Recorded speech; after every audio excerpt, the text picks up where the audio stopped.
Hello student, आज हम पढ़ेंगे स्टैंडर्ड 10 में एक्सरसाइज 1.1 में चैप्टर 1 में क्वेश्चन 4, जो बहुत ही आईएमपी है स्टैंडर्ड 10th वालों के लिए और हर साल ये एग्ज़ाम में होता ही है। एचसीएफ हमें दिया है 306657 का 9। फाइंड द एलसीएम 306 एंड 657 का, मतलब कि यहाँ पर हमारे पास प्रोडक्ट है और एचसीएफ है। हमें क्या ढूंढना है? एलसीएम ढूंढना है। सो हमें यहाँ पर एक फॉर्मूला लिखना पड़ेगा, product is equals to LCM into HCF. So हमारे पास क्या है? एचसीएफ है और प्रोडक्ट है। एचसीएफ और प्रोडक्ट है, तो यहाँ पर प्रोडक्ट की जगह पर आएगा 306 into 657 is equals to LCM हमें ढूंढना है। एलसीएम इंटू एचसीएफ है हमारे पास 9। सो अब ये 9 यहाँ पर आएगा तो डिवाइड में आ जाएगा। सो 306 इंटू 657 डिवाइड बाई 9। अब यहाँ पर 3 3 ज़ा 9, ये 3 से डिवाइड हो सकता है, 3 1 ज़ा 0, 3 2 ज़ा। अभी भी ये यहाँ पर 3 से डिवाइड हो सकता है, 3 3 ज़ा 9 और 3 4 ज़ा। सो यहाँ पर आंसर आया 34, 3 को कट करके। सो हमें मल्टीप्लिकेशन करना है 34 into 657 is equals to LCM. अब यहाँ पर 34 इंटू 657 का एलसीएम करोगे तो उसका आंसर होगा 22338। ये हो गया आपका फाइनल आंसर। क्वेश्चन नंबर 6 में जो हमने एग्जाम्पल में किया था बिल्कुल एज इट इज़ है। Explain why.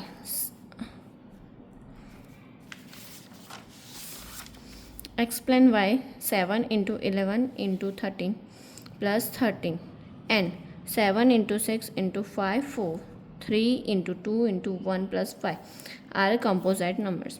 मतलब कि यहाँ पर हमें क्या करना है कि ये प्रूफ करना है कि ये कंपोजिट नंबर्स है कि नहीं। कंपोजिट नंबर्स का मतलब क्या है कि जो नंबर हमारे पास है वो एक से ज़्यादा डिवाइड हो रहे हैं कि नहीं। सो हमें यहाँ पर दो नंबर्स दिए हुए हैं। यहाँ पर एक ये वाला 7 इंटू 11 इंटू 13 प्लस 13। सो यहाँ पर हमारे पास दो ब्रैकेट बन रहे हैं। इन दोनों में से कॉमन क्या निकल जाएगा? 13। अब बचा क्या? 7 इंटू 11 प्लस, यहाँ पर 13 हमने कॉमन निकाल दिया तो उसकी जगह पर क्या आएगा? 1।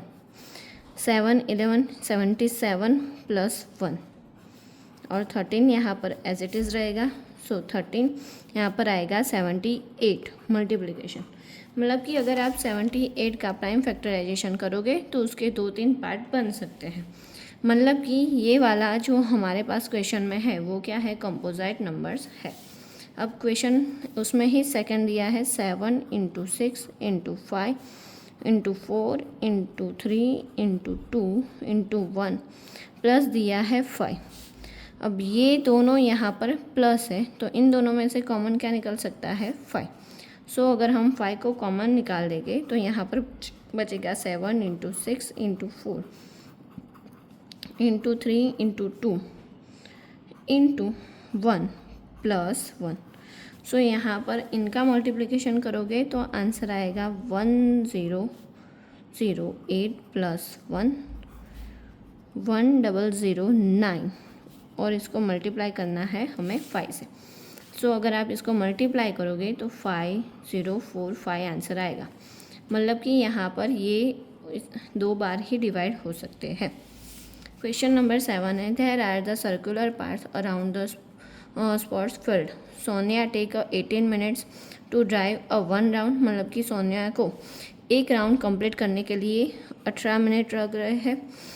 While the Ravi take 12 minutes. Ravi को वही राउंड कंप्लीट करने के लिए 12 मिनट लग रहे हैं।